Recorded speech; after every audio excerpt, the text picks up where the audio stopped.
রোদেলা দুপুর। রাস্তার পাশে বসে আছেন এক বৃদ্ধ ফল বিক্রেতা। সামনের ঝুড়িতে টাটকা কলা, আপেল আর আম সাজানো। এক কোণে দাঁড়িয়ে চোখ বড় করে তাকিয়ে আছে এক ছোট্ট বানর।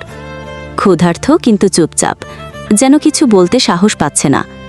তার ছেঁড়া জামা আর ছোট প্যান্টে পকেট হাতিয়ে দেখে। কয়েকটা ছোট মুদ্রা, যা দিয়ে কিছুই কেনা যাবে না।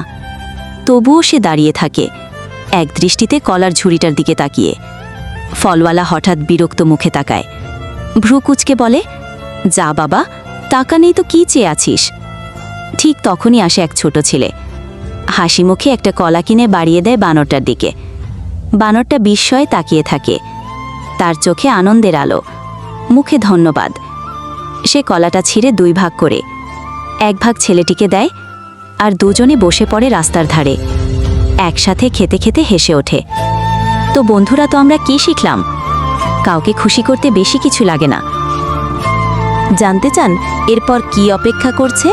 তাহলে এখনই একটি লাইক দিন আর এইখানে সাবস্ক্রাইব করে দিন। দেখবেন চোখের পলকে স্ক্রিনে দারুণ এক ম্যাজিক দেখতে পাবেন।